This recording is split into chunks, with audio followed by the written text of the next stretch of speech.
Hello everyone, welcome back to organise learning channel. अगर आप मेरे चैनल पर नए हैं तो चैनल को सब्सक्राइब करें, वीडियो को एंड तक ज़रूर देखें और अगर आपको वीडियो अच्छी लगे तो वीडियो को लाइक शेयर और कमेंट करें। तो शिक्षा निदेशालय, राष्ट्रीय राजधानी क्षेत्र दिल्ली की तरफ से विषय सामाजिक विज्ञान इतिहास वर्कशीट नंबर 25, तिथि 27 अक्टूबर 2021 के लिए कक्षा 7 की ये वर्कशीट है। यहाँ विद्यार्थी अपना नाम लिखेंगे और यहाँ अपने कक्षा अध्यापक या अध्यापिका का नाम लिखेंगे। तो आज हम पढ़ेंगे मुगल साम्राज्य में जहांगीर। तो जहांगीर के ने कौन थे? ये थे अकबर के बेटे। ठीक है। तो जहांगीर ने अकबर के सैन्य अभियानों को आगे बढ़ाया। तो जो अकबर के सैन्य अभियान थे उनको उन्होंने आगे बढ़ाया।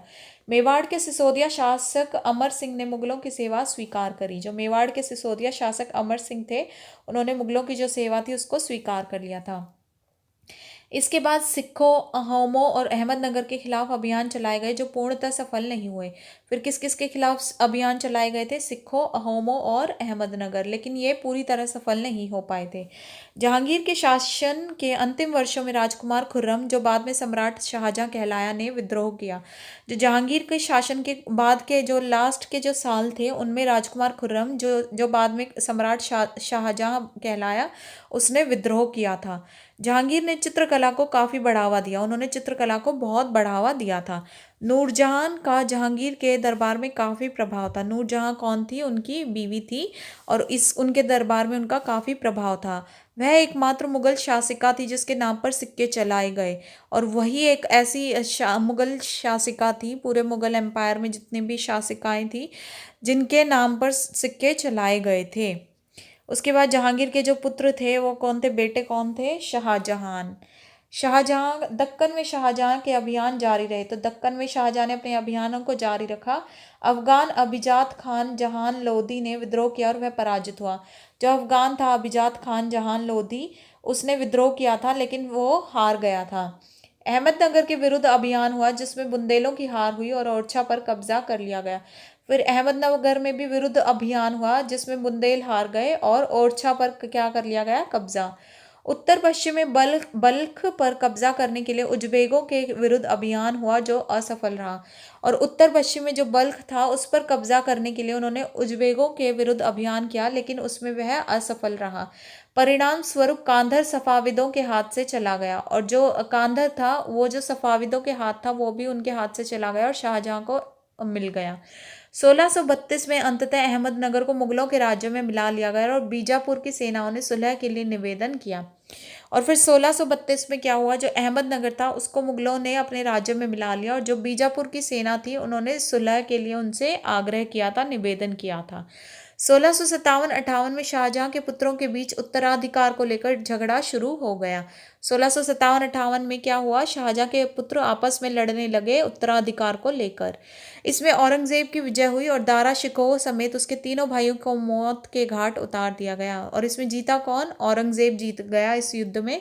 और जो उसके तीनों भाई थे दारा शिकोह को मिलाकर वो सारे के सारे भाइयों को मौत के घाट उतार दिया गया। फिर आता है औरंगजेब। किसका पुत्र था ये? किसका बेटा था? शाहजहां का।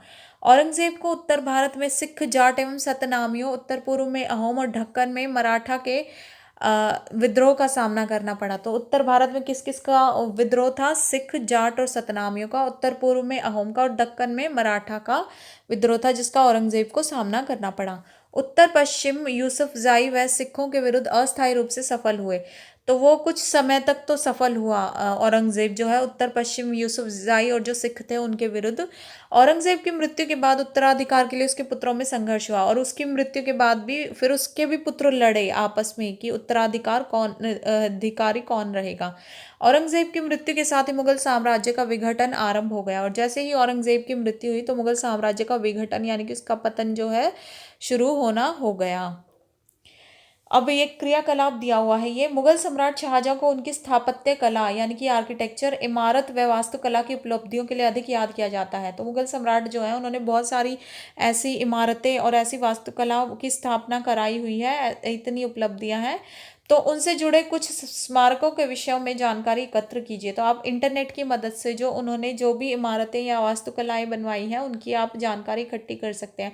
जैसे सबसे फेमस जो है शाहजहां का वो है जो उन्होंने अपनी बेगम की याद में बनवाया था ताजमहल, जो कि कहाँ पर स्थित है?